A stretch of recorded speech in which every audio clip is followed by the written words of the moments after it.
malamig. Mahangin eh.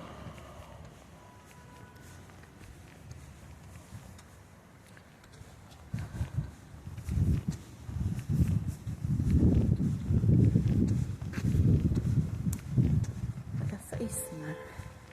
Kailangan natin lumabas. Maglakad-lakad. Ano nila dito aking sa malinis.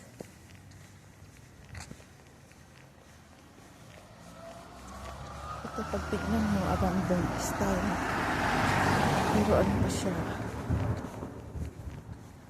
May tao nakatira. Diyan. Parang abandoned siya. Kasi yung mga grasa sa paligid. Pero may taong nakatira pa dyan.